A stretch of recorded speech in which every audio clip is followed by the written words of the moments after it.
I'm your host, Doreen Steenland, and today I'd like to welcome our guest, Lois Manzella Marchitto.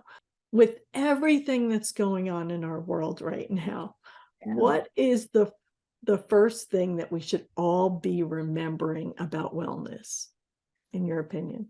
Awesome question. With everything that's going on and everything that's been going on for the last several years, especially, I have a lot of clients who say to me, Lois, like I was, blankety blanking for myself on a regular basis prior to COVID, but then when COVID happened and with the shutdown, and I lost kind of a sense of self. And then I have other people who kind of dove into things for themselves because they didn't have the time before, and now they have the time. But especially like medical professionals and frontline educators, and those types of people are nurturers by nature. And coming from a nurturer by nature.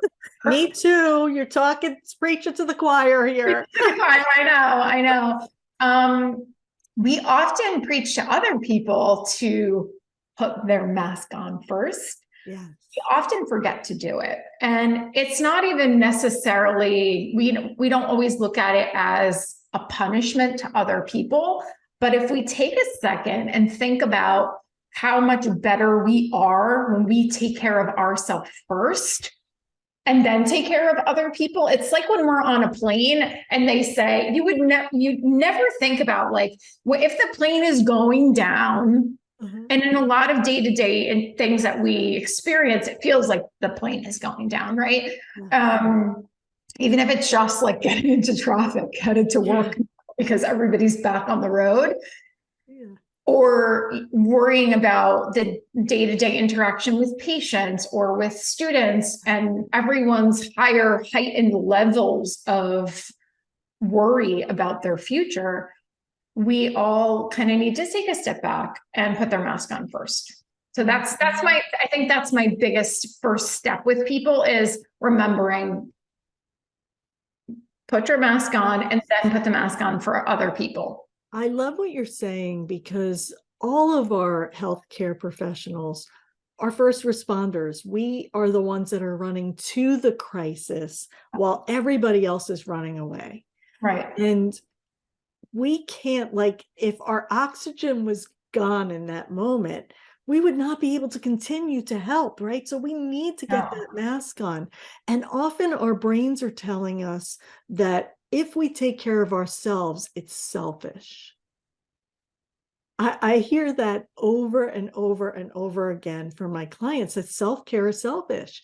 And that's a lie that you're believing. I just want to say that right now, because I always say self-care is actually loving to those around us. And here's the reason, because if you think about it, right, self-care, if we say self-care is selfish, it's so negative, and it's really punishing. It's punishing to yourself, and it's punishing to everyone around us. It kind of has like a bomb effect, where like you have the bomb coming down and then you have the big plume or the wave out, and the ripple effect on everyone else. You don't even realize I know when I'm not taking care of myself, I'm not sleeping well, if I'm not exercising, if I'm not eating well, I notice how my interactions on a day-to-day, my patience is lower. My kids, I'm not as nice to my kids. I'm not as nice to my husband. I'm not there for my clients like I should be. And that's like the key message, that we have to practice what we preach. All the time. Yeah. So good. So we can't be hypocrites. If we're going to expect other people to do these things, right? We've got to do them too. 100%. I love what you're saying. So, all right, these people are working 12 to 14-hour shifts. It is draining, right? What how can they put themselves first when there's nothing left for them to give? Like what would you recommend? So prioritize. I do have quite a few clients currently that I'm working with. We work a lot with municipal workers. So we work with a lot with police officers, DPW workers who work those shift type jobs. Yes. And I have some personal clients who are healthcare providers, and teachers, and I was a teacher. Yeah. Like Get it. you're from the medical world. I came from education, and being a health educator, and working in the schools for as long as I did, it's very easy to let the day-to-day interactions of making a living set the priority. The fact is, though, is that if we're working 12, 14-hour shifts, and then, boss comes to us and says, hey, like I had a client this morning, literally, who said she had to work a double because someone from the day shift, she works in a hospital, somebody from the day shift called out and they're understaffed. And it's either say yes or not let go, but it's frowned upon. And I think from a priority perspective, self-care should be a priority, but sometimes I don't have the people. So it really comes down to the individual's understanding of what's a priority and what's not negotiable. If meaning work for this particular client, as an example, like she'll sometimes work 2 doubles in a row. And I said, and what is that doing to your day-to-day operations? Are you more likely to make mistakes? Are you more likely to potentially hurt someone in your day-to-day operation? She's like, yeah. I said, so setting boundaries is really important, and being really clear about what's negotiable and what's not negotiable. And doing 2 doubles 2 days in a row for her is not negotiable. She will say no to that. So having really clear boundaries, I think, is like the biggest thing for her. But it's not always possible, right? Because we don't want to say no, but sometimes we have to say no to someone else to be able to say yes to ourselves. Yes, I love what you're saying. And I think that what's important about what you do is you don't just do fitness. You work on personal goals with people. Right. Really that align with their values and align with what they're trying to achieve in their lives. Right. Yeah. So as we're thinking about each individual person, that's what makes what you do unique, right? Because you're designing it for the individual, not like this big although you do run big programs in and facilitate group programs. What you're doing with this goal setting is you're really focusing the individual on what they need for their journey to be successful. Oh my gosh. Well, because like anything, right? Yeah. And as a medical professional yourself, you understand if the goal is to get off of blood pressure medication, well, how did you get on blood pressure medication in the first place? Right. No, sometimes there's a medical reason, like it's in their, in their family history or something along those lines. But more often than not, it's lifestyle, right? Same thing with diabetes. So if someone says to me, like, I want to get off my medication for diabetes, well, okay, great. Thank you for sharing that.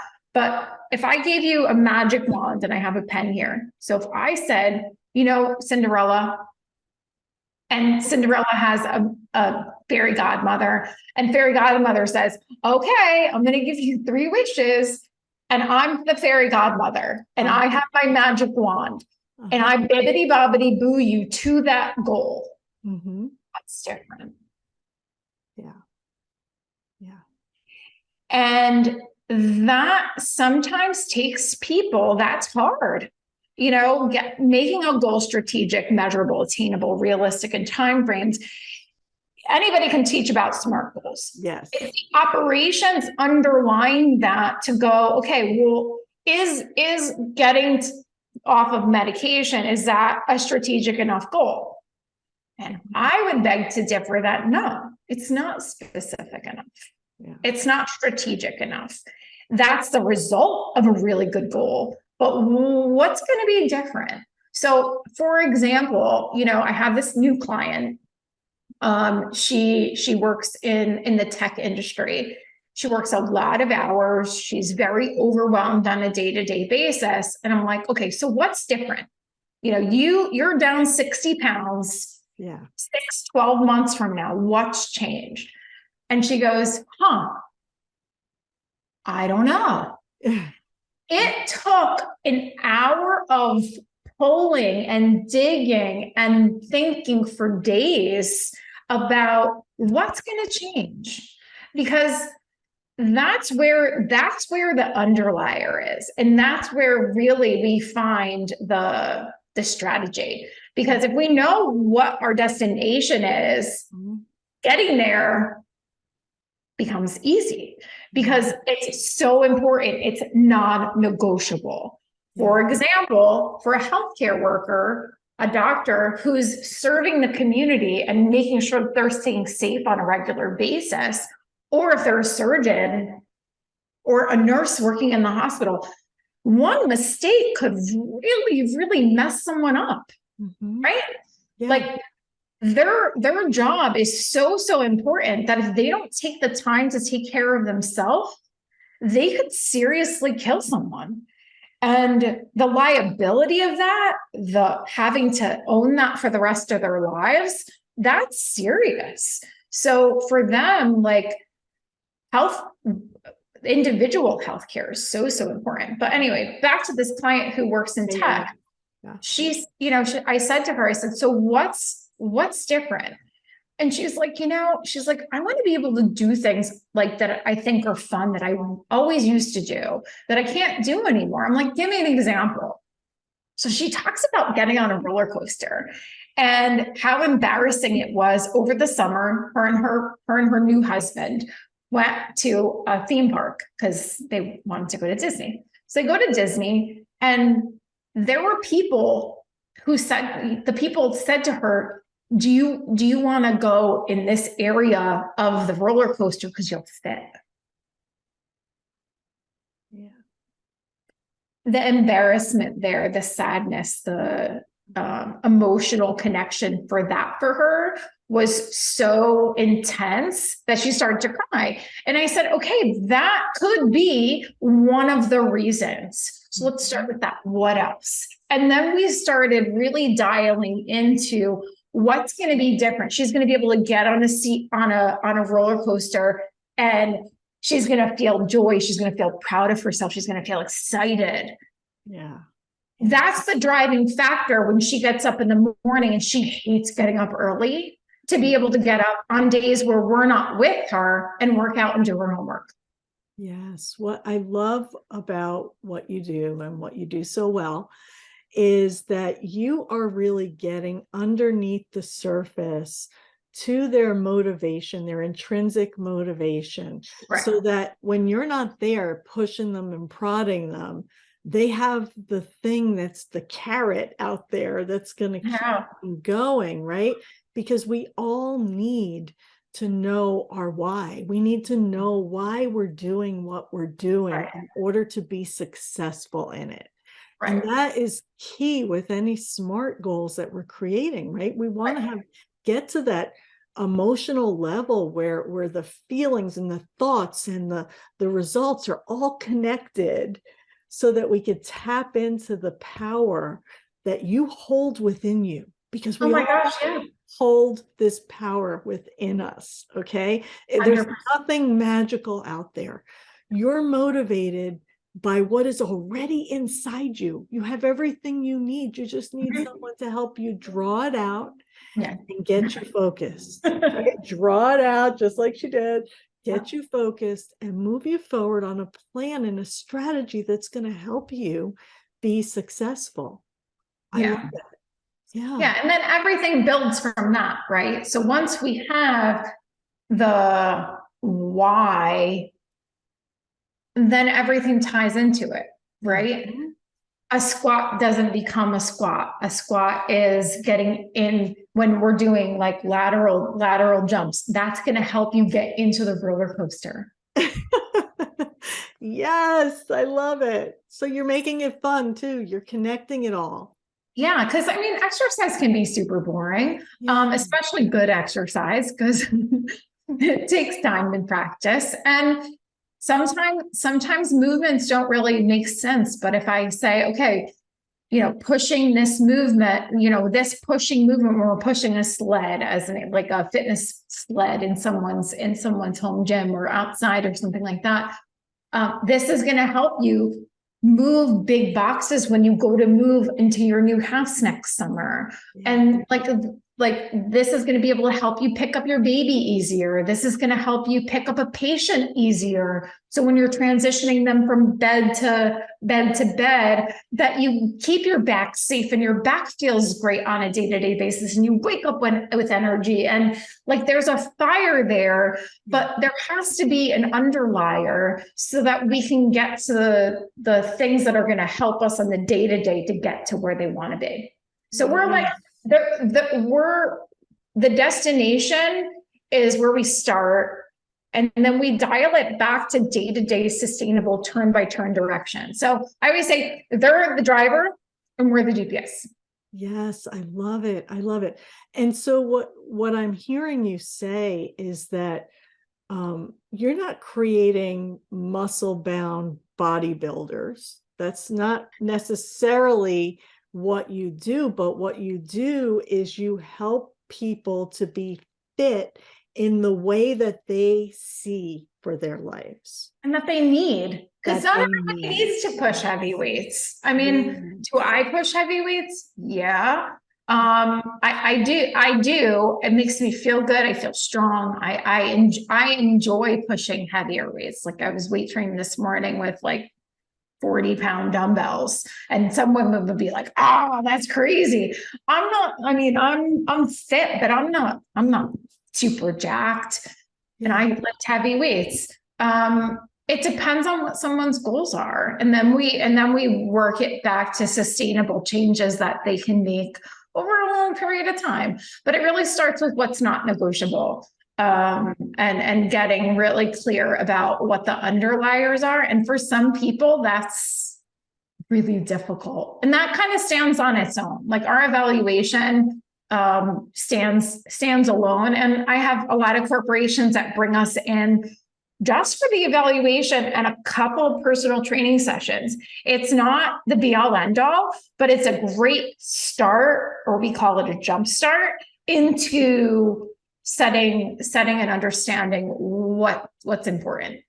I love it. I love it. Thank you. And really what you're doing is so important, because I've found in my own fitness journey is sometimes I join gyms and we're doing crazy things. We're doing like, just, I don't even want to talk about it because I don't want to label anybody in a box, but we're doing crazy things and I end up with injuries and then out for 6 weeks and trying to come back and recover. And what I love about what you do is that you tailor it to the individual and you really work with us as we are.